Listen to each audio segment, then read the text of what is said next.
विनय Gita Prajapati YouTube channel को subscribe करें। दोस्तों गुड मॉर्निंग। मैं विनय कुमार प्रजापति यूपी जौनपुर से। दोस्तों मैं आज आप लोग के बताने वाले हैं कैसे आप अपने आप को जो है स्वास्थ्य सही रख सकते हैं, आप लंबी समय जी सकते हैं, आप बीमारियों से मुक्त रह सकते हैं। आज मैं आप लोग को एक वीडियो दिखाने जा रहे हैं।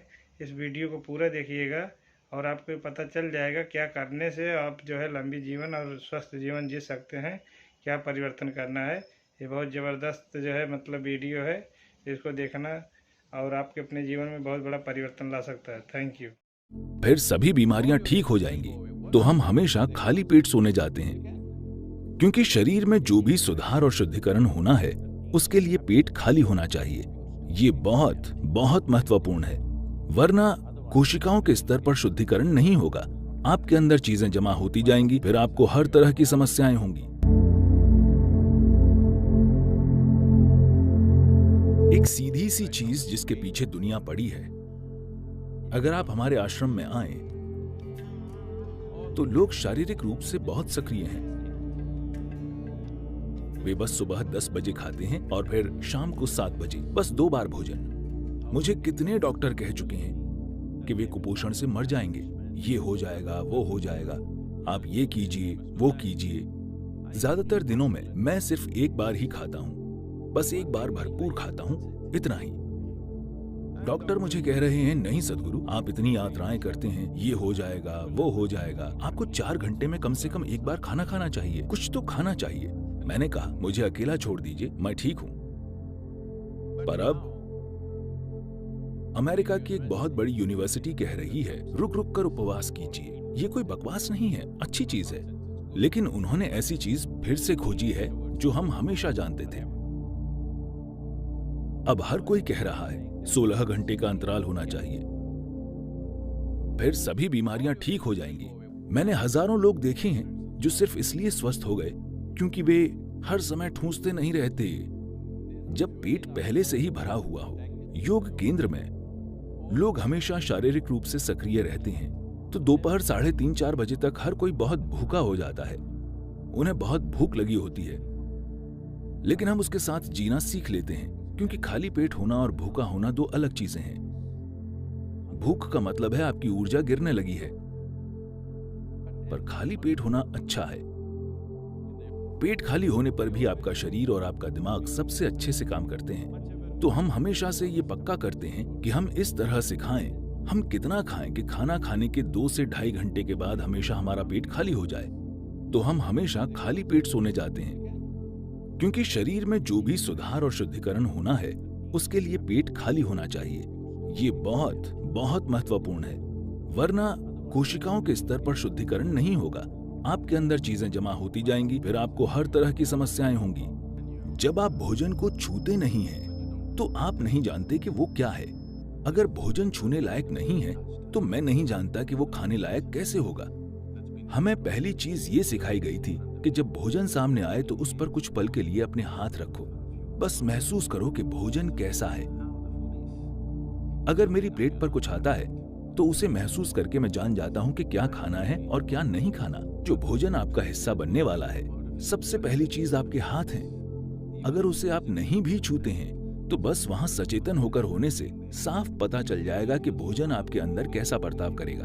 ये भोजन इस दिन आपके अंदर जाना चाहिए या नहीं, क्योंकि हर दिन आपका शरीर वही नहीं होता। हर दिन हर पल ये अलग होता है। अगर आप भोजन को महसूस करें तो आप जान जाएंगे कि आज इस भोजन को आपके अंदर जाना चाहिए या नहीं। अगर इतनी जागरूकता आ जाती है तो हमें लोगों को ये बताने की जरूरत नहीं होगी कि उन्हें क्या खाना चाहिए। अपने भोजन को चुनना और खाना, ये दोनों चीजें सचेतन होकर कीजिए। आप क्या खाते हैं उतना ही महत्वपूर्ण है कि आप कैसे खाते हैं। जब मैं कहता हूं कि आप कैसे खाते हैं, तो ये सभी जीवित चीजें हैं। उनमें से हर एक का अपना जीवन था, चाहे वो सब्जी हो, जानवर हो या पौधा हो, हर किसी का अपना जीवन था। अब आप उसे एक तरीके से भोजन बना दे रहे हैं, तो आपको उसे चरम कृतज्ञता के साथ खाना चाहिए। अगर आप अपने भोजन के प्रति एक खास कृतज्ञता और आदर की भावना रखकर खाएंगे, जब मैं आदर कहता हूं तो ये आपको अजीब लग सकता है, लेकिन मैं आपसे पूछ रहा हूं, मान लीजिए हम आपको एक कमरे में बंद कर दें और आपके पास 5 दिन खाने को कुछ न हो, अगर आपके सामने भगवान आ जाए तो आप क्या मांगेंगे? खाना? तो ये इतना ही महत्वपूर्ण है। आपको समझना चाहिए कि आपकी थाली में भोजन बस कोई पदार्थ नहीं है, ये कोई सामान नहीं है, ये जीवन है। ये आपके लिए जीवन निर्माण का पदार्थ है, तो आपको इससे वैसा बर्ताव करना चाहिए। अभी जब ये थाली में है या बाहर कहीं है तो इसकी कोई कीमत नहीं है, लेकिन जिस पल आप इसे खाते हैं तभी आपका खून और मांस बन जाता है। अब अचानक ये बेशकीमती हो जाता है। हम ऐसे क्यों नहीं जीते हैं? ये बहुत महत्वपूर्ण है कि जब ये आपकी थाली में आए तो आप इसे अपने एक हिस्से की तरह देखें। बहुत आदर के साथ आपको इसे खाना चाहिए। अगर आप बस अपने खाने का तरीका बदल दें तो भोजन आपके अंदर बहुत अलग तरह से बर्ताव करेगा। चेतना का यही मतलब है। अगर लोग कहते हैं आपकी चेतना का आपके जीवन पर कोई असर नहीं होगा, सिर्फ रासायनिक संरचनाओं का असर होता है, तो मुझे उनके लिए दुख होता है, क्योंकि जीवन ऐसे काम नहीं करता। मानव चेतना का हमारे संपर्क में आने वाली हर चीज पर गहरा असर होता है, खासकर भोजन पर। हम एक दूसरे जीवन को अपना हिस्सा बना रहे हैं। जब हम ऐसा काम करते हैं तो ये बहुत महत्वपूर्ण है कि हम उसके साथ बहुत कृतज्ञता और आदर का बर्ताव करें। मैं आपको बताना चाहता हूँ कि अच्छी आदत और बुरी आदत जैसा कुछ नहीं होता। आदत का मतलब है आप अचेतन होकर काम कर रहे हैं। अगर आप अचेतन होकर काम करते हैं तो ये खराब चीज है, क्योंकि इंसान होने के पूरे मायने यही हैं कि हम सचेतन होकर काम करने में सक्षम हैं। इंसान होने की यही खूबसूरती है कि हम हर चीज चेतना पूर्वक कर सकते हैं। एक जानवर जो चीज अचेतन होकर करता है वही चीज हम पूरी चेतना में कर सकते हैं। हम अचेतन होकर खा सकते हैं या हम सचेतन होकर खा सकते हैं। हम अचेतन होकर सांस ले सकते हैं या हम सचेतन होकर सांस ले सकते हैं। जो भी चीज हम कर सकते हैं उसे हम सचेतन होकर भी कर सकते हैं। जिस पल हम चेतना में कार्य करते हैं अचानक वो बहुत परिष्कृत और शानदार दिखने लगते हैं। जब कोई चेतना पूर्वक चलता और बोलता है तो क्या वो एक सुंदर इंसान नहीं बन जाता? हाँ या ना? बस इतना ही है। तो ऐसा क्यों है कि हम आदतें बनाने की कोशिश करते हैं जैसे कि वो एक अच्छी चीज हो? आदत का मतलब है तय तरीके, जहां आपको सोचना नहीं होता। आपके सुबह उठते ही सब होने लगता है। नहीं, अपने जीवन को ऑटोमेटिक मत बनाइए। ये कुशलता नहीं है, ये मशीनी कुशलता है। इंसान का काम बुद्धिमानी और चेतना से काम करना है। कोई उससे मशीन जैसे काम करने की उम्मीद नहीं करता। तो भोजन की बात करें, भोजन को शरीर के लिए उपयुक्त होना चाहिए जिसके लिए हम खाते हैं। ये शरीर के लिए है। जो भोजन आप खाते हैं वो शरीर के निर्माण का पदार्थ है। सही भोजन क्या है?